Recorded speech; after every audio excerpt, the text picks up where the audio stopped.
जी guys, आज की जो हमारी वीडियो है वो हमारी इग्नो असाइनमेंट की सीरीज़ में ये हमारी आज की थर्ड वीडियो रहेगी। और इस पे गाइस हमारी काफ़ी क्वेरीज थी कि आप स्टैट वाली असाइनमेंट जो हमारी MPC 006 वाली असाइनमेंट है उस पे वीडियोस हमें कुछ सेंड करें।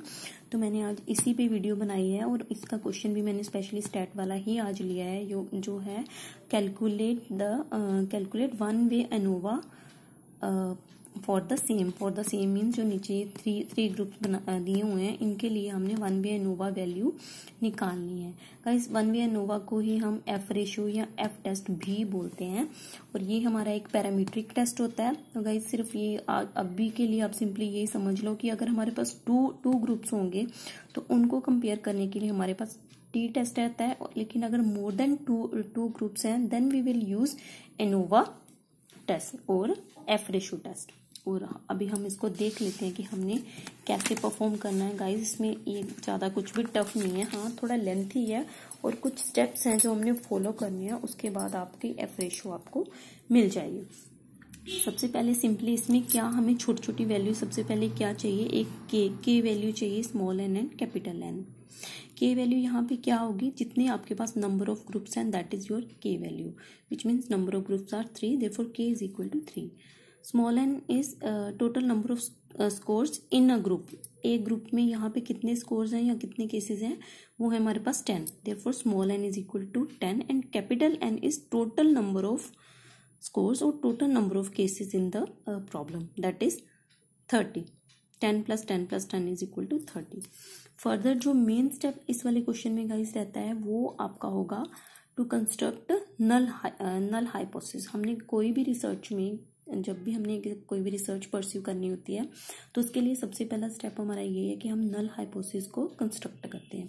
तो उसको डिनोट हम किससे करते हैं, एच नोट से। H naught is equal to μ1 is equal to μ2 is equal to μ3। μ1 μ2 μ3 हम लोग यहाँ पे मान के चल रहे हैं means of all these 3 groups. और एच नोट को हमने इन सब में इक्वल टू का साइन इसलिए डाला है कि हम ये मान के चल रहे हैं कि जो इमोशनल इंटेलिजेंस स्कोर्स का जो तीनों ग्रुप्स के लिए मीन निकलेगा वो सारे सेम आएंगे। सेम आने का मतलब क्या है कि जो ग्रुप्स का इमोशनल इंटेलिजेंस के जो स्कोर्स का मीन है उनमें कोई भी डिफरेंस नहीं है, विच मीन्स कि एम्प्लॉयज़ का जो इमोशनल इंटेलिजेंस है उसका लेवल जो है वो सेम है। अब ये बात ये गाइस आप भी जानते हो किसी का भी इमोशनल इंटेलिजेंस का लेवल कभी भी सेम नहीं हो सकता। सारे अपने अपने हिसाब से अपने इमोशंस को एक्सप्रेस करते हैं और कंट्रोल भी करते हैं। लेकिन नल हाइपोथेसिस हमें ऐसे ही कंस्ट्रक्ट करना होता है और इसी पे बेस्ड हमारी जो है वो रिसर्च होती है। तो इसकी वर्डिंग आप एक बार समझ लो, the employees of all 3 groups A, B and C do not differ in their level of emotional intelligence। do not differ का मीन्स क्या है कि उनका जो लेवल ऑफ इमोशनल इंटेलिजेंस है वो सेम है, उनमें कोई भी डिफरेंस नहीं है। और एफ रेशियो निकाल के हमने ये बताना है कि कोई डिफरेंस है या नहीं, और अगर वो डिफरेंस है तो क्या वो डिफरेंस सिग्निफिकेंट है, जहाँ वो डिफरेंस ऐसे ही बाई चांस आ गया ड्यू टू सम एरर। तो वो कैसे देखना है वो मैं फर्दर आपको बताती हूँ। सबसे पहले हमने इसके लिए स्टेप 1 निकालना है, that is our correction term. Correction term को हमने डिनोट करना है CX से और उसको निकालने का मेथड क्या होगा, summation x² divide by capital N। Further इसको इलेबोरेट करेंगे तो इसका मीनिंग क्या है, summation x1 plus summation x2 plus up to summation xk²। अब ये आप देखेंगे ये सब कुछ क्या आ गया है, ये कुछ भी नहीं है गाइज, इसमें जितने नंबर ऑफ ग्रुप्स हैं उतना ही इसको एक्सपेंड किया है। अब यहाँ पे हमारे पास 3 हैं तो हम 3 तक की वैल्यू लिखेंगे क्योंकि k की वैल्यू हमने पहले लिखी है कितनी, 3 है। तो divide by n1 n2 n3 जो हमने क्या था हमारे पास n 10, तो 10 + 10 + 10 हमारे पास आ जाएगा 30। और फर्दर ये जो सम गाइज ये हमारे पास कहाँ से आया, ये जो ग्रुप A है इसकी सभी टर्म्स का जब हमने सम किया तो हमारे पास ये आया। फर्दर ग्रुप जो B है इसको हमने x2 मान लेना है, ग्रुप C को x3 मान लेना है। तो इन सबको जब हमने सम किया तो ये आया, इन सब का फिर हमने फर्दर क्या करना है, स्क्वायर करना है। ये सब करके आप अपने आप कैलकुलेट कर लेना और हमारी क्या आ जाएगी करेक्शन टर्म ये। फर्दर इसमें एक मेन टेबल भी बनता है जिसमें हमने सेपरेटली सम्स भी किए हैं, यही सम्स हमने करेक्शन टर्म में यूज़ किए हैं। तो ये आपका एक मेन टेबल बनेगा इस एफ रेशियो के क्वेश्चन को सॉल्व करने के लिए। तो ये आपने x1 मान लिया ग्रुप A को और उस सब का हमने सम कर दिया। फर्दर स्क्वायर की भी फर्दर हमें जरूरत पड़ेगी आगे वाले स्टेप्स में, तो ऐसे ही हमने x1 के स्कोर्स का स्क्वायर करके उनका भी सम निकाल लिया। सिमिलरली x2 के 2 का सम, देन x2 स्क्वायर्स का सम, x3 एंड x3 स्क्वायर्स का सम। ठीक है गाइस, इसी तरह जो हमारे पास सेकंड स्टेप क्या रहता है वो हमारे पास रहेगा how to calculate sum of squares of total. Sum of squares of total हमने कैसे निकालना है वो आप देख रहे हो, जैसे फॉर्मूला से क्लियर है। उसके लिए हमने क्या करना है, समेशन एक्स स्क्वायर माइनस सी एक्स हमारी अगेन यहाँ पे क्या आएगी, correction term. Summation X square में कैसे, फर्दर आपने सारी वैल्यूज लिख देनी है जो हमने एक्स स्क्वायर की वैल्यू का समेशन जो टोटल निकाला है। ठीक है, ये सारी तीनों वैल्यूज, x1 स्क्वायर का सम, x2 स्क्वायर का सम, x3 स्क्वायर का सम सारी यहाँ पे लिख दी, माइनस उसमें कर देनी है करेक्शन टर्म जो हमने पहले वाले स्टेप में निकाल लिया है। तो ये आपके पास आ जाएगा sum of squares of total. Second step guys रहेगा sum of squares among the groups. इसको हमने कैसे निकालना है, summation X square divide by capital N minus again हमारी जो करेक्शन टर्म रहेगी जो हमने फर्स्ट स्टेप में निकाल ली है। तो इसका फॉर्मूला देख लो आप, summation x1 square x2 square up to के हमारे पास क्या है 3 है, हमारे पास 3 ग्रुप्स है माइनस करेक्शन टर्म। और अब इसमें हमने क्या लेना, सिंपल जो सारी टर्म्स का स्क्वायर, x1 के लिए, x2 के लिए, x3 के लिए, वो सारा लिख दिया आपने। फर्दर इसको कैलकुलेट कर लेना आपने, तो वो आपके पास आ जाएगा sum of squares among the groups.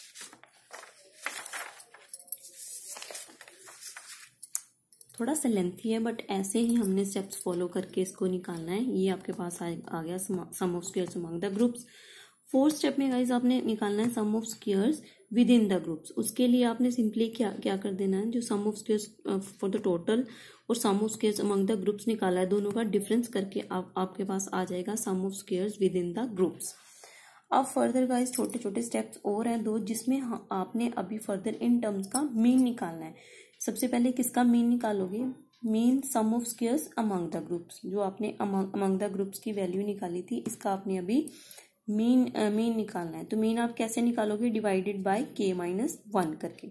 Some of squares among the group divided by k minus 1। k की वैल्यू क्या है हमारे पास 3 नंबर ऑफ ग्रुप्स है हमारे पास, -1 करके ये कैलकुलेट करके आपके पास मीन वैल्यू आ जाएगी किसकी, sum of squares among the groups की। फर्दर आपने sum of mean value of sum of squares within the group भी निकालना है। उसके लिए आपने क्या करना है, जो आपने पहले वैल्यू निकाली है sum of squares within the groups, उसको आप डिवाइड कर दोगे capital N minus K, that is 30 minus 3। तो आपकी वैल्यू आ जाएगी ये। बस गाइस आपने ऑलमोस्ट क्वेश्चन कंप्लीट कर लिया है।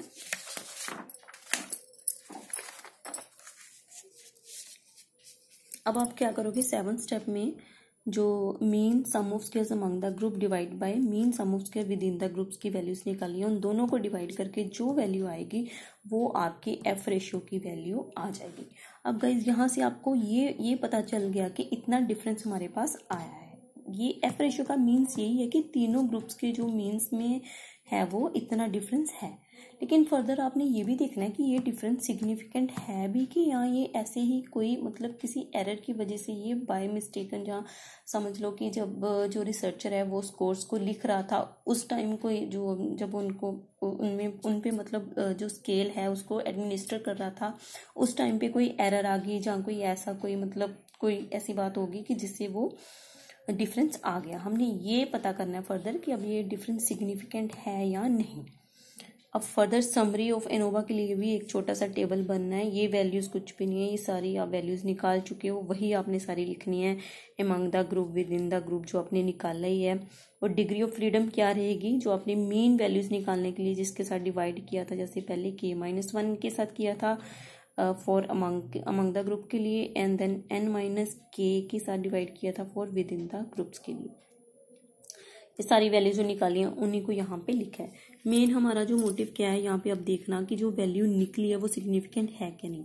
इसके लिए गाइज आपके पास एफ रेशियो का टेबल होगा फॉर 0.05 लेवल ऑफ सिग्निफिकेंस के लिए, वहां पे आपने वैल्यू देखनी है। तो वो आप कैसे देखोगे, आपको रो में और कॉलम में ऐसे डिग्री ऑफ फ्रीडम्स लिखी होंगी, जैसे 1 2 3 4 ऐसे रो में लिखी होंगी और फर्दर ऐसे एक कॉलम में लिखी होंगी 1 2 3 4 5 6 लाइक अप टू 27, उससे भी नीचे जाएंगी, लेकिन आपने 27 पे ही रुकना है और रो वाली साइड पे आपने 2 पे रुकना है, और दोनों वैल्यूज यहाँ पे जाके आपकी कोइंसाइड करेंगी, वही आपकी टेबल वैल्यू होगी। और टेबल वैल्यू देखने के बाद हमारे पास टेबल वैल्यू थी 3.35, और clearly you can see that कि जो टेबल वैल्यू है वो कैलकुलेटेड वैल्यू से छोटी है। इट मीन्स जो हमारी कैलकुलेटेड वैल्यू है इट इज सिग्निफिकेंट। सिग्निफिकेंट का मीन्स का क्या हो गया, अगर ये वैल्यू हमारी सिग्निफिकेंट आ गई उसका मतलब है जो डिफरेंस है भी और वो डिफरेंस फर्दर सिग्निफिकेंट भी है। इट मीन्स जो हमने नल हाइपोथेसिस बनाया था कि सभी मीन सेम है, there is not any difference between the scores, वो हमारा फिर क्या हो गया, रिजेक्ट हो गया। ठीक है, अब इसका लास्ट का इस थोड़ी सी वीडियो लंबी हो गई बट लास्ट जो स्टेप है वही मेन हमारा स्टेप है। अब हमने इसकी इंटरप्रिटेशन कैसे करनी है कि बिकॉज जो हमारा नल हाइपोथेसिस है दैट इज रिजेक्टेड एट कौन से लेवल पे, at 0.5 level of significance. Therefore with 95 0.5 level of significance का मीन्स है कि हम 95% ऑफ कॉन्फिडेंस से ये बोल सकते हैं, it can be said that कि employees from groups A B and C differ significantly in their level of emotional intelligence. So I hope guys कि आपको ये बात समझ आई है। Thank you so much.